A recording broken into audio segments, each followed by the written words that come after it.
Төреғалидың қарындасы Фариза өзінің жүктілігі жайлы, бала жайлы жалпы өзінің пікірін Инстаграм парақшасында жариялады.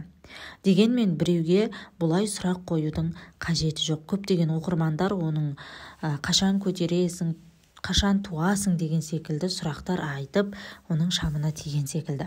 Жазбасам да болар еді, алайда мен сияқты қыздарды сөзбен болса да қолдағым келеді дейді.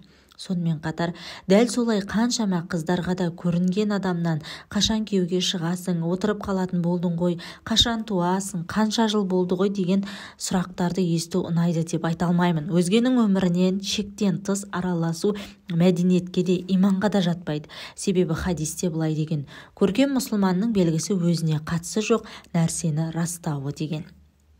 Сондықтан да сіз де, біз де өзгенің көңіліне қарап сөйлеуді, шекара дегенді біліп жүрсек жаман болмайды.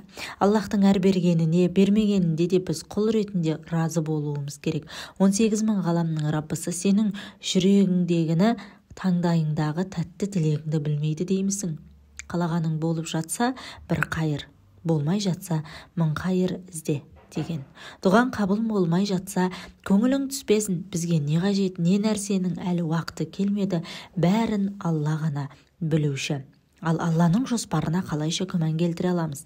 Бірақ бастысы дұға менен үмітті тоқтатпау керек. Енді ғана жасым 22-де. Бар қызық, иншалла әлі алда.